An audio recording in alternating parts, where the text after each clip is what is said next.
দেখেন আমি লিখতেছি প্রিয় দর্শকবাসী, যদিও আমি আগের মতো নেই, ভালো জামা বা অনেক ছিল, ওর দিকে না যায়। মনে করেন এখন একটা লোক আমার কাছে আসছে মাথা ব্যথা, আমি যে কোনো একটা নাম লিখলাম আসলাম, বা মাইগ্রেনিল পেন। এখন আমাদের বাংলাদেশে মাইগ্রেনিলের ট্রিটমেন্ট অ্যাভেলেবেল।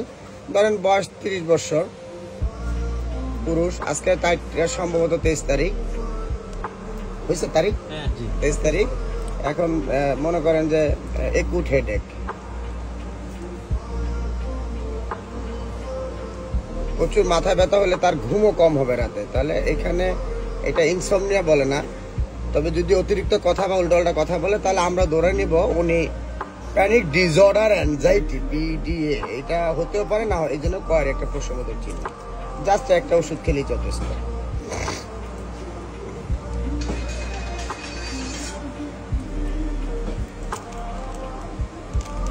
এখানে অন্য কোনো সাইড এফেক্টগুলি যদি থাকে তাহলে সেক্ষেত্রে তাকে সিটি স্ক্যান দিতে হবে অ্যাজ এ ফিজিশিয়ান, চিকিৎসক যা মনে করবে ফিজিশিয়ান।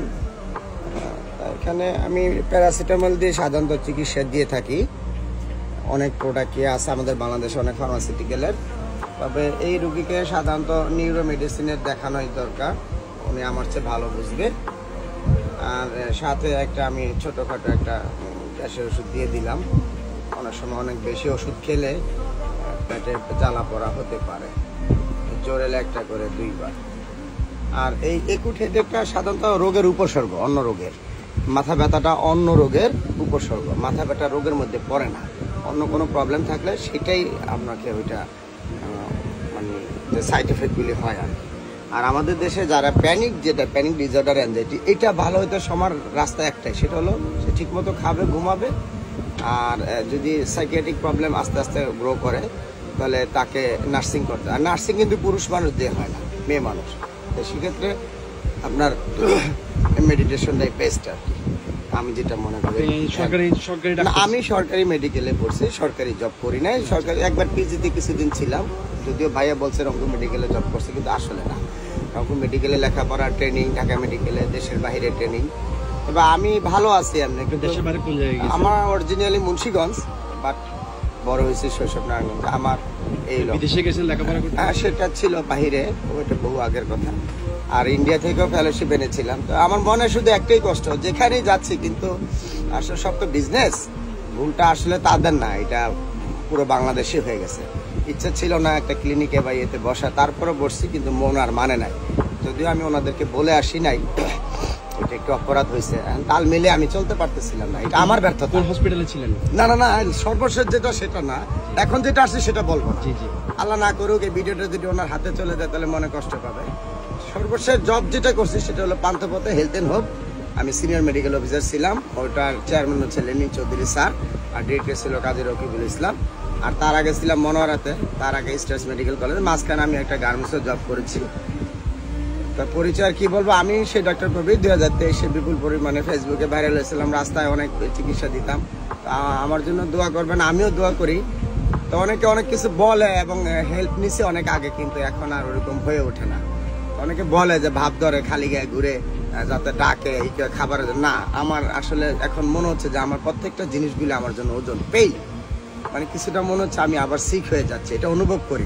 অনুভব করাটাও বুদ্ধিমানের কাজ, অনুভব যে করতে পারে তার মানে কিছু সুস্থ, এটা এরকম অনেকেই বলে। কিন্তু আসলে আমি নিজেকে কিছুটা অসুস্থ লাগে, কিন্তু পুরোপুরি না।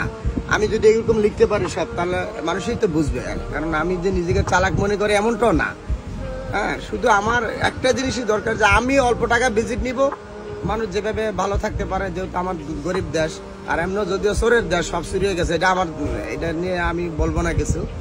সর্বশেষ একটা কথাই বলবো, চিটং আমার খুব ভালো লাগে, আমার জন্য যে করছে তাই বলে না, যেখানে ভালো ওখানেও খারাপ আছে, ডাকাও ভালো, সবাই ভালো, আমার ব্যর্থতা। সর্বশেষ বলবো আমার ব্যর্থতা। আপনাকে কেউ যদি আপনার কাছে আসতে চায়, কোথাও যদি আপনাকে দেখা করতে চায়, মানে কোথায় দেখা করতে হবে? আমার নাম্বার 01713489117। অবশ্য আমার এই মুহূর্তে মোবাইল নাই, আমি যে কোনো কারণে লস হয়েছে, সিম আমার সাথে আছে। আর জামা কাপড় আল্লাহর রহমতে এই যে অবস্থা দেখতেছেন, মনের কষ্ট সব দিয়ে দিছি, স্যান্ডেলও সব দিয়ে দিছি, আর ব্যালেন্স নেই কোনো। ঠিক আছে, আপনি ভালো থাকবেন। জি, ওনার জন্য সবাই দোয়া করবেন। হঠাৎ করে আমার দোকানে এসে বসলো, কথা বললাম। তো বেলাল আঙ্কেলের এরকম সাথে কয়েকবারই হয়েছে, অনেক হেল্প পাইছি। বেলাল আঙ্কেলের সাথে অনেক দিনের কিন্তু পরিচিত, এক বছরের আমার বেশি সাথে হবে। কিন্তু নাই। কিন্তু ওনার যখন এখন মিডিয়াতে ঢুকলাম, ইউটিউবে দেখলাম, চান্স দিয়ে দেখলাম। আপনার নামটা কি? ডাক্তার মোহাম্মদ কবির হোসেন। ডাক্তার মোহাম্মদ কবির হোসেন। যখন ইউটিউবে দেখলাম, অনেকগুলো প্রতিবেদন দেখলাম। তো যাই হোক, আমি বিস্তারিত আপনি শুনলেন ভিডিওতে, ওনার জন্য দোয়া করবেন, এটা হচ্ছে কথা। ওনাকে দেখার পর খুব বেশি খারাপ লাগছে। উনি কি ছিলেন, এখন কোথায়? কারণ হচ্ছে আসলে কিন্তু উনি একজন ডিগ্রি প্রাপ্ত, বিদেশ থেকে ডিগ্রি নিয়ে আসছে, বাংলাদেশেও জব করছে, বিভিন্ন ডায়াগনোসিস সেন্টারে জব করছে, হসপিটালে জব করছে।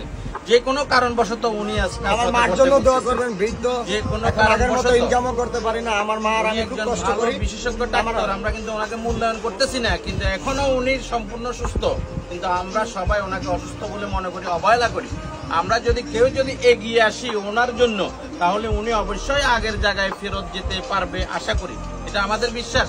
আপনারা যদি কেউ যদি সেরকম থাকেন, তাহলে সহৃদয়বান ব্যক্তি ওনার না, জন্য আগায় আসবেন যারা আগে ইনশাআল্লাহ। আসে আমাদের বাংলাদেশের সবাই স্বার্থের জন্য প্রথম বলে ঠিকই, কিন্তু 5-7 দিন বলে তার কথার ধরন তার চেঞ্জ হয়ে যায়। এই কারণে আমার আতঙ্কটা কাজ করে। সে তো এমনি এমনি কেউ আমাকে করবে না, এটা আমি জানি। যাই হোক, খুব ওনার কম আছে আমাদের দেশে। ওনার একটা তারপরেও ভালো মানুষ আছে আমাদের দেশে। বৃদ্ধ মা আছে, অনেক কষ্টে আছে পরিবার নিয়ে।